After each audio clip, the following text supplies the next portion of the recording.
Salut tout le monde, installez-vous bien vite, prenez votre petite histoire entre les mains, la rentrée du petit Nicolas, cherchez la page 31, on va lire le texte numéro 4, souvenirs doux et frais. Souvenirs doux et frais. Nous avons un invité pour le dîner ce soir. Hier, papa est arrivé tout content. Et il a dit à maman qu'il avait rencontré par hasard dans la rue son vieil ami Léon Labière, qu'il n'avait pas vu depuis des tas d'années. Léon avait expliqué papa, c'est un ami d'enfance. Nous sommes allés à l'école ensemble. Combien de souvenirs doux et frais nous avons en commun. Je l'ai invité à dîner pour demain. L'ami de papa devait arriver à 8 heures. Mais nous étions prêts depuis 7 heures. Maman m'avait bien lavé, elle m'avait mis le costume bleu et elle m'avait peigné avec des tas de brillantines. Parce que sinon, l'épi que j'ai derrière la tête ne peut pas rester tranquille. Papa, il m'avait donné beaucoup de conseils. Elle m'avait dit que je devais être très sage, que je ne devais pas parler à table sans être interrogée et que je devais bien écouter son ami Léon qui, d'après papa, était quelqu'un de terrible et qui avait très bien réussi dans la vie. Et ça se voyait déjà à l'école, parce que des êtres comme lui, on n'en faisait plus, et puis on a sonné à la porte. Papa est allé ouvrir, et un gros monsieur tout rouge est entré. « Léon !» a crié papa. « Mon vieux copain !» a crié le monsieur. Et puis, ils ont commencé à se donner des tas de claques sur les épaules. Mais ils avaient l'air contents, pas comme papa se donne des claques avec Monsieur Blédur, qui est notre voisin et qui aime bien taquiner papa. Après les claques, papa s'est retourné et a montré maman qui avait un grand sourire et qui sortait de la cuisine. « Voici ma femme, Léon.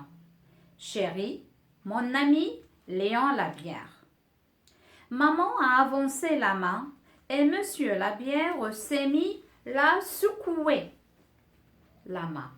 Et il a dit qu'il était enchanté. Et puis papa m'a fait signe d'avancer et lui a dit « Et voici Nicolas, mon fils. » Monsieur Labière a eu l'air très surpris de me voir et il a ouvert des grands yeux. Il a sifflé et puis il a dit « Mais c'est un grand garçon, c'est un homme, tu vas à l'école ?» Et il m'a passé la main dans les cheveux pour me dépeigner, pour rire. J'ai vu que ça n'a pas tellement plu à maman, surtout quand monsieur Labière a regardé sa main et qu'il a demandé « Qu'est-ce que vous lui mettez sur la tête à ce mioche ?»« Tu trouves qu'il me ressemble ?» a demandé papa, très vite avant que maman ne puisse répondre. « Oui » a dit monsieur Labière, « c'est tout à fait toi, avec plus de cheveux et moins de ventre. » Et monsieur Labière s'est mis à rire très fort. Papa, il a ri aussi, mais moins fort. Et maman a dit que nous allions prendre l'apéritif. Nous nous sommes assis dans le salon et maman a servi. Moi, je n'ai pas eu d'apéritif, mais maman m'a laissé prendre des olives et des biscuits salés et j'aime ça. Papa a levé son verre et il a dit: à nos souvenirs communs, mon vieux Léon. Mon vieux copain, a dit Monsieur Labière, et il a donné une grosse claque sur le dos de papa qui a laissé tomber son verre sur le tapis. Ce n'est rien, a dit maman. Non, ça sèche tout de suite, a dit Monsieur Labière. Et puis, il a bu son verre. Il a dit à papa: ça me fait drôle de te voir dans le rôle d'un vieux papa. Papa qui avait rempli son verre de nouveau et qui s'était mis un peu plus loin à cause des claques, s'est un peu étranglé et puis il a dit: vieux, vieux, n'exagérons rien. Nous avons le même âge. Mais non, a dit Monsieur Labière, souviens-toi en classe, tu étais le plus vieux du tout. Si nous passions à table, a demandé maman. Nous nous sommes mis à table et Monsieur Labière, qui était en face de moi, m'a dit: et toi, tu ne dis rien? On ne t'entend pas. Il faut que vous m'interrogiez. Pour que je puisse parler, j'ai répondu.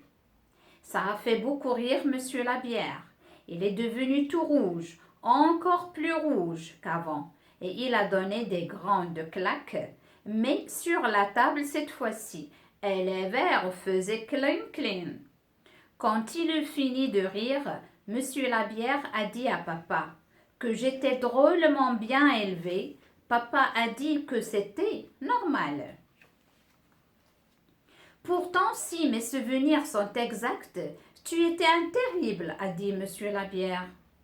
Prends du pain, a répondu papa. Maman a apporté le hors-d'œuvre et on a commencé à manger. Alors Nicolas, a demandé Monsieur Labière, et puis il a avalé ce qu'il avait dans la bouche. Et il a continué: tu es bon élève en classe? Comme j'avais été interrogé, j'ai pu répondre: buf. J'ai dit à Monsieur Labière: parce que ton papa, c'était un drôle de numéro. Tu te souviens, vieux? Et papa a esquivé la claque de justesse. Papa, il n'avait pas l'air de s'amuser tellement. Mais Monsieur Labière, lui, ça ne l'empêchait pas de rigoler. Tu te souviens la fois où tu as vidé la bouteille d'encre dans la poche d'Ernest?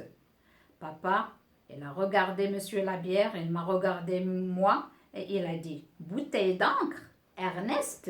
Non, je ne vois pas. Mais si, a crié Monsieur Labière, même que tu as été suspendu pendant 4 jours. C'est comme pour l'histoire du dessin sur le tableau noir. Tu te rappelles? Vous prendrez bien encore une tranche de jambon? A dit maman. C'est quoi l'histoire du dessin sur le tableau noir? J'ai demandé à papa. Papa, il s'est mis à crier. Il a frappé sur la table et il m'a dit qu'il m'avait recommandé de me tenir sagement pendant le dîner et de ne pas poser de questions. L'histoire du tableau noir, c'est quand ton papa a fait la caricature de la maîtresse et elle est entrée en classe juste quand ton papa a terminé le dessin. La maîtresse lui a mis 3 zéros. Moi, j'ai trouvé cela très rigolo, mais j'ai vu à la tête de papa qu'il valait mieux ne pas rire tout de suite. Je me suis retenue pour rire plus tard quand je serai tout seul dans ma chambre, mais ce n'est pas facile.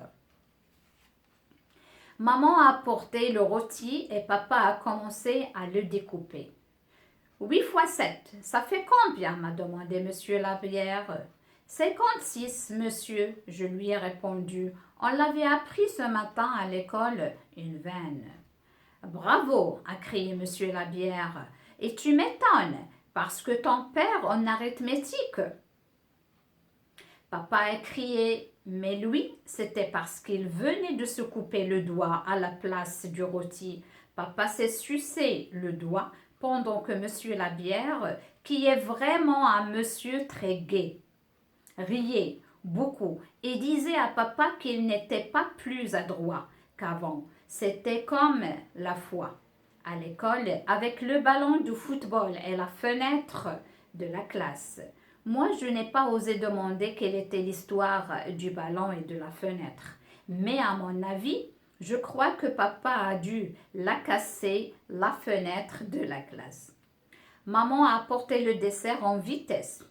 Monsieur Labière avait encore du rôti dans son assiette que bing, la tarte arrivait. Nous nous excusons, a dit maman, mais le petit doit se coucher de bonne heure. C'est ça, a dit papa. Dépêche-toi de manger ton dessert, Nicolas, et au lit. Demain, il y a l'école. La fenêtre, il l'a cassée, papa? J'ai demandé. J'ai eu tort, parce que papa s'est fâché tout rouge. Elle m'a dit d'avaler cette tarte, et je ne voulais pas en être privée. Et comment il l'a cassé la fenêtre? Même qu'on lui a collé un drôle de zéro de conduite, m'a dit monsieur Labière. Hop, au lit, a crié papa. Il s'est levé de table, il m'a pris sous les bras et il m'a fait sauter en l'air en faisant yop là. Moi, je mangeais encore de la tarte, de celle que j'aime, avec des cerises, et bien sûr, quand on se met à faire le guignol, alors la tarte, elle tombe.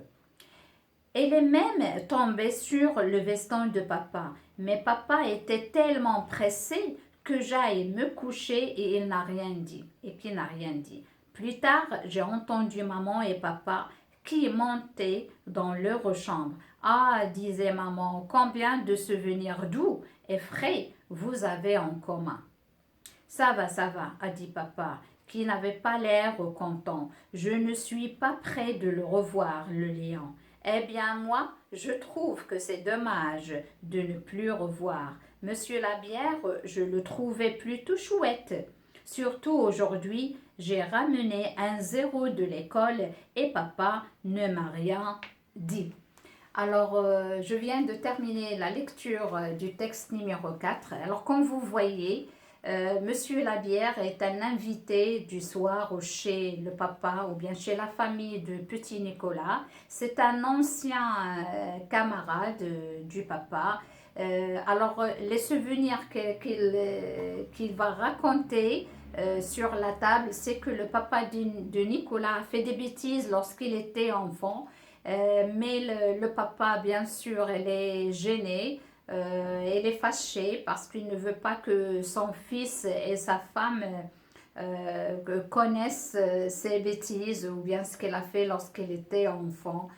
Bien sûr, les parents, lorsqu'ils ils ont des enfants, et ils essayent de montrer à leurs enfants qu'ils étaient sages à leur âge, qu'ils ne faisaient pas mal, ils ne faisaient pas du tout, ils ne faisaient du tout aucune bêtise et qu'ils travaillaient, qu'ils étaient excellents et qu'ils étaient toujours les parents, c'est comme ça. Mais non, pas du tout. Même nous les grands, un jour, avant on était petits, on faisait aussi des bêtises, on trichait, on a eu des zéros, on a eu des 10, on jouait, on tombait. Alors chacun de nous est passé par les moments qui passent les petits maintenant, d'accord?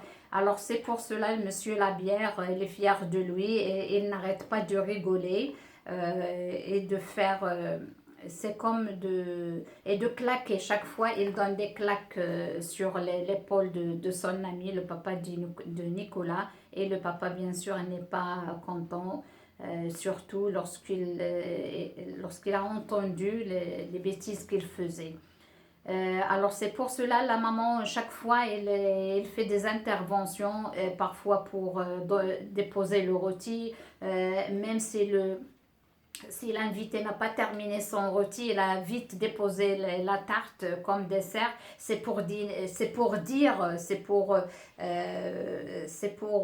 un message que le dîner, ça y est, c'est terminé. L'enfant, le petit, il doit dormir. Donc on arrête là. Alors, prenons vite le dessert et à bientôt, au revoir, pour qu'il ne racontait pas d'autres bêtises, parce que ça se voit que le papa de Nicolas a fait pas mal, hein, des tas de bêtises lorsqu'il était enfant. Alors, c'est très amusant, bien sûr, et alors je vous conseille de lire et de relire cette histoire. Ça aide dans la communication, ça aide dans notre langage. Au revoir, à bientôt, à la prochaine, Inch'Allah.